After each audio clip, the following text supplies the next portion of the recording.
County, Texas, with a population hovering around 400. It's the third least populated county in the entire United States. And this year, it's the home of the AQHA Bear Best Remuda winner.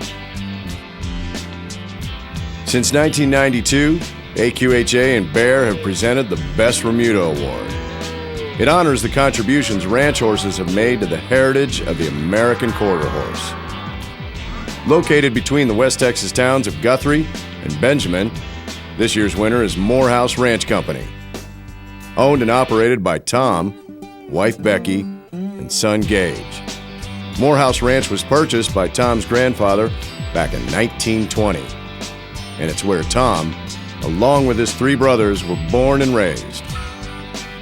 Although the original stone ranch house has been gradually added on to throughout the years, this is the only home Tom Moorhouse has ever known. We lived there with their mother and dad, and we did everything little boys supposed to do when we was kids, and we stayed outside a lot and played outside a lot, and then when we got a little older, Daddy went taking his horseback, and when we first started, well, one of us would ride behind him and the other one would ride behind a neighbor.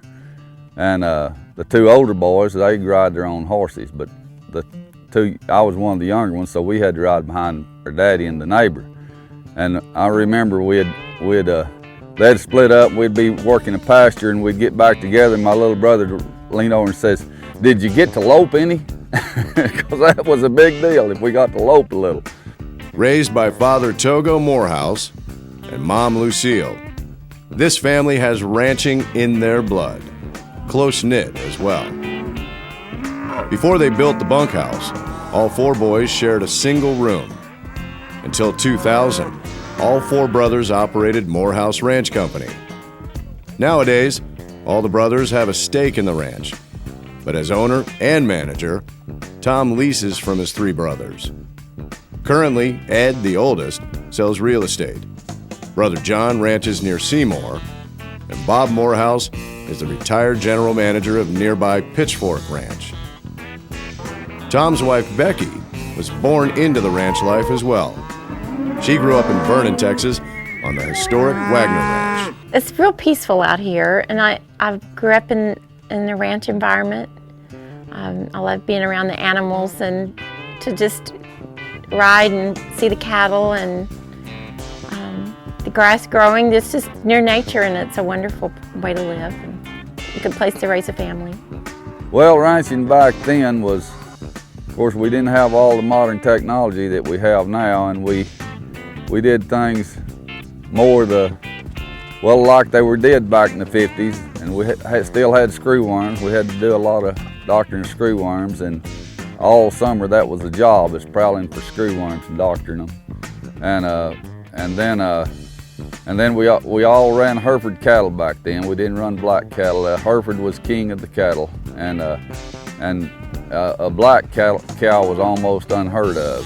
And matter of fact, they would have culled the cow if she for some reason had a black. She got to be grown. And we didn't palpate the cows back then, so there wasn't as much work around a chute, and there's a lot more work done out horseback out in the pastures, and then when we throw them in to throw a herd together, we worked the herd a lot. We were on a horse ever since we were real little, so I can't remember. I can tell you a good story when I was a teenager. I went after the horses bareback, and I was bareback and barefooted. And I went after the horses, and the flies were bad. And I was riding an old mare named Katie Bell, and she was real gentle. We just kept her up for a night horse to wrangle horses on. So anyway, I was riding old Katie Bell, and she was swatting at the flies like this, and all of a sudden, the bottom ring of the bit wound up around my big toe. And then when she straightened her head up, it put a bind on my big toe, and I was hung, sitting up on that horse with my foot hung in the bit, and I was bareback, just leaned way over. And I thought, well, my dad's told us of everything dangerous that might happen horseback and cautioned us all our life, but I don't ever remember saying anything about getting your toe hung in the bit. But in a minute, it came out and everything was just rosy. Coming up, It's the American quarter horses that make this ranch one of the best.